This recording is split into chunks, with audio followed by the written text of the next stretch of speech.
আর প্রিয় দিনদার ভাই ও বোনেরা আমার, আমি আজকে আপনাদের মাঝে এমন একটা জিকিরের কথা বলবো। এই জিকির যদি আপনি করতে পারেন, আল্লাহ পাক রব্বুল আলামিন আপনার জিন্দেগির ভিতরে শুধু বরকত ঢুকায়া দিবে, বরকত ঢুকায়া দিবে। এর আগে আমি একটা আলোচনা করতে বলেছিলাম আপনার কলবটাকে কিভাবে পরিষ্কার করবেন।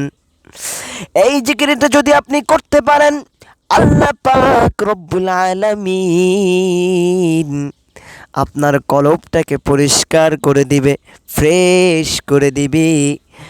দেখেন, আমি এটা বলবো না যে আপনি শুধু এই জিকিরই আপনাকে করতে হবে। জিকির অর্থ সব নেকামল করাকে জিকির বলা হয়। আপনি নামাজ পড়লেন, এটাও একটা জিকির। আপনি দান করলেন, এটাও একটা জিকির। আপনি একটা ভালো কাজ করলেন, এটাও কিন্তু একটা জিকিরের ভিতরে গণ্য হয়ে যায়। ও আমার ও আমার আল্লাহর বান্দা, তাকায়া দেখো, কত মানুষ আছে তোমার মতো সেও কিন্তু মানুষ। অনেক মানুষ আছে জিকির করতে করতে রাতটা কাটায় দেয়। তাদের কাছে শুই না দেখো এই জিকিরের ভিতরে কত মজা। এই জিকিরের যে মজা পাওয়া গেছে, সে কিন্তু এই জিকির ছাড়া আর কিছুই বোঝে না। তো আমি আজকে বলবো, এই জিকির করলে সব থেকে বড় ফায়দা কি হবে জানোনি? তুমি গুনাহ করতে করতে তোমার কলবের ভিতরে জং ধইরা গেছে। ভালো কথা ভাল লাগে না, ভালো ওয়াজ নসিহত ভাল লাগে না, ইসলামিক ভিডিও দেখতে ভাল লাগে না। আমার এখন ইসলামিক ভিডিও দেখতে ভালো লাগে না, আমার খারাপ ভিডিও দেখতে ভালো লাগে, মুভি দেখতে ভালো লাগে, নাটক দেখতে ভালো লাগে। আমার তো এইসব ভালো ভালো ইসলামিক ভিডিও দেখতে ভালো লাগে না, ওয়াজ নসিহত ইসলামিক আলোচনা শুনতে ভালো লাগে না। কারণ কি জানো? কারণ হচ্ছে একটাই, তোমার দিলটা নাপাক হয়ে গেছে গুনাহ করতে করতে। যুবক, এই গুনাহ নিয়ে যদি তুমি অন্ধকার কবরে যাও, তুমি কি ভেবেছো অন্ধকার কবরে গেলে তোমার কি অবস্থা হবে রে যুবক? এখনো সময় আছে, এখনো সময় আছে, জিকিরের ভিতরে আছো। আল্লাহ পাক রব্বুল আলামিন তোমাকে বেশি বেশি করে জিকির করতে বলতেছে। আল্লাহ পাক বলে, ইয়া আইয়ুহাল্লাযীনা আমানু যিকুরুল্লাহ যিকরান কাসীরা ওয়াসাব্বিহুহু বুকরাতাও ওয়া আসীলা। ও আমার বান্দা, বেশি বেশি করে আমার জিকির করো। কারণ হচ্ছে, তুমি যখন আমার জিকির করো, আমি আল্লাহ পাক রব্বুল আলামিন তোমার প্রতি খুশি হয়ে যাই। আর যখনই আমার বান্দা জিকির করে, যখনই একবার বলে লা ইলাহা ইল্লাল্লাহ, তখন ওই কালেমাটা আমার আরশের খুঁটির কাছে এসে হেলতে দুলতে থাকে। আল্লাহ পাক জিজ্ঞাসা করে, কি ব্যাপার, তুই হেলিস দুলিস কেন?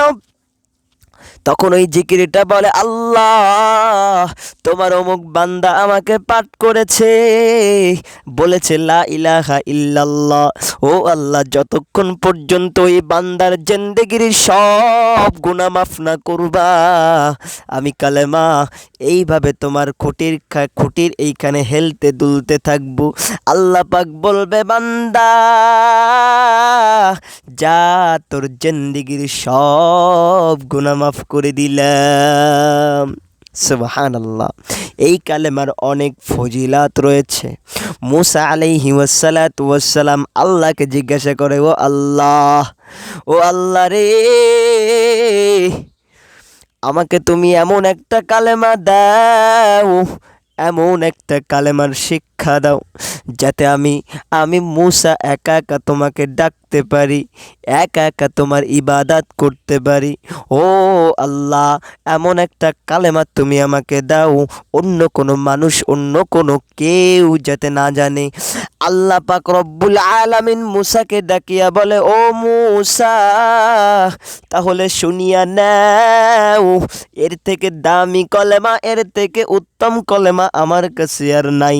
আমার কাছে একটা কলেমা আছে, সব থেকে সব থেকে পাওয়ারফুল কলেমা। মুসা বলে আল্লাহ তাহলে লেট কইরো না বইলা দাও।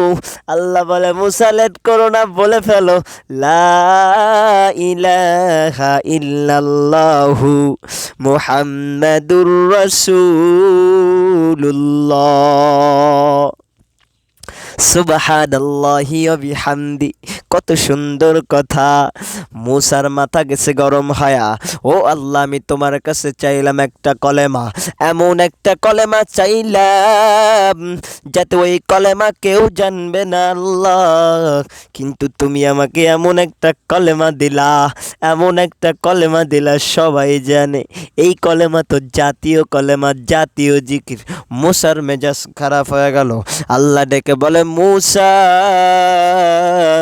মেজাজ খারাপ কইরা কোনো লাভ নাই, কারণ কি জানো? বিশ্বাস করো মুসা, এই কালেমার থেকে আমার কাছে দামি কোনো কালেমা নাই। সুবহানাল্লাহ বলে না। এই কালেমার কথা আজকে আমি বলবো। এই কালেমার জিকির যদি বেশি বেশি করে জিন্দেগিটা ভালো করতে পারো, সেটা তুমি লাভবান হবা, আমি না। যদি আমার কথা শুনে তুমি আমল করতে পারো, আল্লাহ পাক যদি চাই এই জিকিরের উসিলাই করে তোমার জিন্দেগিটা পুরো লাভবান বানায়া দিবি। সুবহানাল্লাহি ওয়া বিহামদি। চলো তাহলে আজকে থেকে আমরা এই কালেমা পাঠ করা শুরু করে দিই। লা ইলাহা ইল্লাল্লাহু মুহাম্মাদুর রাসূলুল্লাহ। এই যুবক, তুমি তো অনেক ফ্রি সময় পায়া যাও, ফ্রি সময় পায়া তুমি ফ্রি ফায়ার খেলতে খেলতে টাইমটা পার করে দাও। এই যুবক, গান শুনতে শুনতে তুমি টাইমটা পার করে দাও। এই যুবক, মুভি দেখতে দেখতে তোমার সময়টা তুমি পার করে দাও।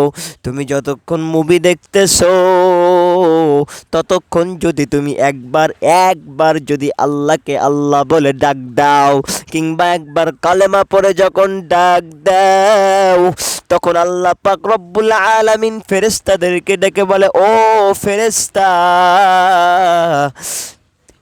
যে বান্দা আমার কলেমা পাঠ করলো সেই বান্দা কি আমাকে দেখেছে? ফেরেশতা বলে না। আল্লাহ পাক বলে, এ ফেরেশতা, সে কি আমার নবীকে দেখছে নাকি? ফেরেশতা বলে না। আল্লাহ বলে আবার, ফেরেশতা, ও কি জান্নাত দেখছে নাকি? বলে না, আল্লাহ জান্নাত দেখে নাই। আল্লাহ বলে জাহান্নাম দেখছে নাকি? আবার ফেরেশতা বলে না, আল্লাহ দেখে নাই। আল্লাহ পাক ডেকে বলে, ও ফেরেশতা, তাহলে তুই সাক্ষী থাক, আমার বান্দা আমাকে দেখে নাই, আমার নবীকে দেখে নাই, জান্নাত দেখে নাই, জাহান্নাম দেখে নাই, তারপরও আমার বিশ্বাস কইরা আমাকে ডাক দিল।